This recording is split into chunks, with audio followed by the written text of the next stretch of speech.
अस्सलाम वालेकुम। A+ वालों का model paper exam 2026 according to smart syllabus पैक्टा की जो केमिस्ट्री का न्यू एडिशन आया फर्स्ट ईयर का, उसके सिलेबस के मुताबिक पंजाब के 9 बोर्ड्स का जो एग्ज़ाम है इस सिलेबस के मुताबिक होगा।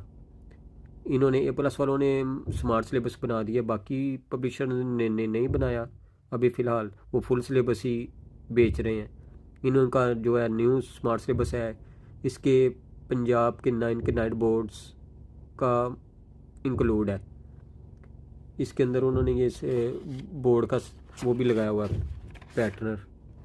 इस तरह की वीडियो देखें, ये सिलेबस लगाया हुआ उन्होंने 2026 का। जो इस तरह की वीडियो देखने के लिए हमारे चैनल को सब्सक्राइब करें, लाइक करें, शेयर करें, ताकि नई आने वाली वीडियो आप तक पहुंच सके। ओके, अल्लाह हाफिज़।